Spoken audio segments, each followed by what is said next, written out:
I've always been interested in mathematics and applications of mathematics like physics and chemistry and so on. So as a school child, I hadn't really programmed at all until I reached the end of my high school.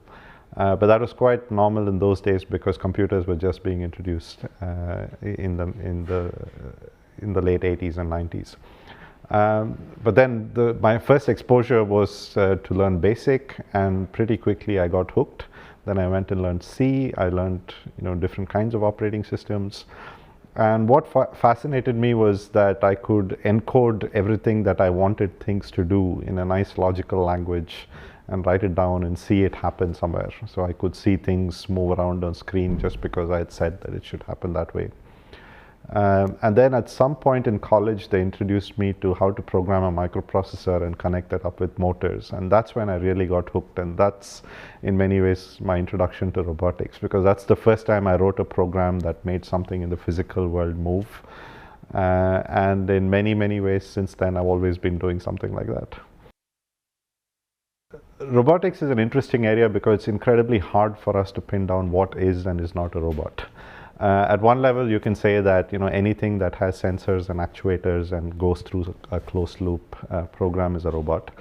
But I think most people have something slightly more specific in mind. Most people think about humanoid robots that look like me and have hands and legs. At least they think about machines that can move around in the world and do things a little bit like insects or animals. So I think that's a reasonable definition of what a robot is. The field is becoming, so it has grown in a spectacular way, especially in the past 10 years, but even if we think about it over the past few decades. One of the reasons is that sensors have become ubiquitous. Everything has a sensor. Your phone has a sensor, your TV has a sensor, your car has a sensor. And increasingly we are finding actuators, which is things that can move something in the physical world. They're also becoming ubiquitous. And then if you can just write the right kind of programs, and if you can put these things together, suddenly you have this opportunity to make anything happen in the physical world. And to the extent that that can be done, robotics is just becoming part of the fabric of how the world works. And so I like that. I like the fact that there's so many different kinds of systems that are out there, and the kinds of programs that we are creating one day when they can learn and act autonomously and so on are going to make the entire ecosystem, the world we live in, smart.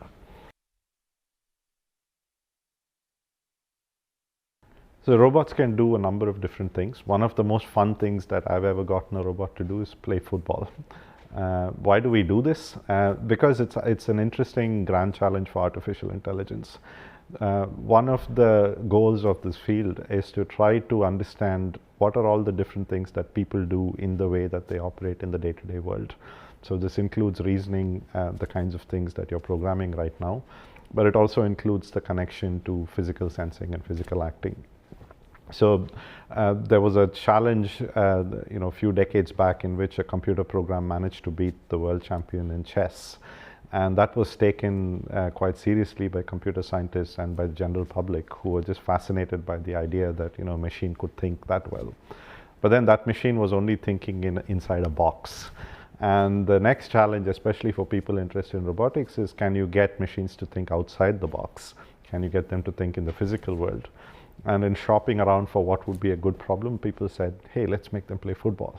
And the current challenge for a community of researchers who participate in this project called RoboCup is to get a team of humanoid robots to compete with the FIFA World Champions of the day and hopefully beat them by the year 2050. So we're still a few decades away. But every year this group of researchers meet somewhere. There's an international competition. We bring a team of football playing robots. Sometimes they look like this. There are many different leagues. So in one of the leagues they look like this. And the idea is that we are having a programming competition, team versus team, program versus program, where we are deploying our programs through these robots and they're fighting it out exactly like a football match under the rules of there's a referee who says when it's a foul, when somebody's penalized, who won, who lost. So one of the hardest things about getting robots to play football is to have them work autonomously for a long period of time. So there's a lot that's done in robotics in which there's a very small snippet of a task that's done repeatedly and done very well. But in football, the conditions keep changing. So you deploy the robot, it kicks the ball, it goes somewhere, somebody else comes and takes it. It has to look around, find it. Maybe it doesn't find it. Maybe it falls down. Maybe something else happens. And so the amount of uncertainty in this environment is spectacular. And to be able to program a machine that can deal with that level of incompleteness is quite hard, and it's quite challenging. But then once we manage to get anything at all to happen, once we see a few minutes of robots playing something, even just one instance of, this robot passing to somebody, them intercepting and hitting it to the goal, it's quite rewarding because, you see something that until then you only saw people do, and now you're seeing a machine all by itself with no human intervention do, and that's quite fascinating. Testing is probably the most important thing we have to do in this environment. If you want a robot to act in many different circumstances, for instance, we might program our robot in the pitch that we have here, and we take it halfway across the world to China in a pitch that we've never seen before, with lights we've never really thought about, and they still have to work.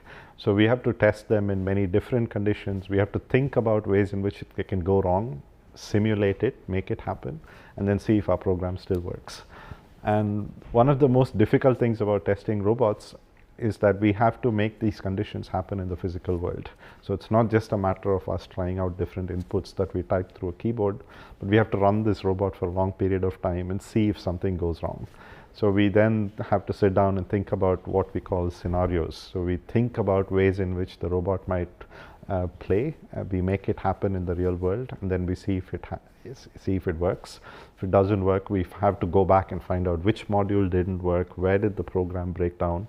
So testing takes many weeks and months, and without it there's going to be no match. I think programming is becoming increasingly more important, to the extent that everything in the world is becoming electronic in one form or the other. I mean, everybody has a mobile phone, everybody has a TV that is intelligent in some form. Everything is now becoming programmable. You can literally reprogram how your house behaves. So if you know how to program, you have this freedom to make things happen. So I think everybody should learn programming. Even if that's not going to be their job, they should learn how it works. Because if you don't learn it, you don't really understand how the world works, and that's not a good position to be in. In terms of advice for others, I find that programming is most fun if you're doing it towards some end in mind.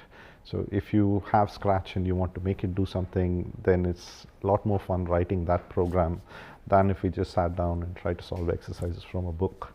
And that's one of the nice things about robots, is that almost everything that we do with robots begins with, oh, can we make it do this? Can we make it pick up something? Can we make it kick a ball? Can we make it do that?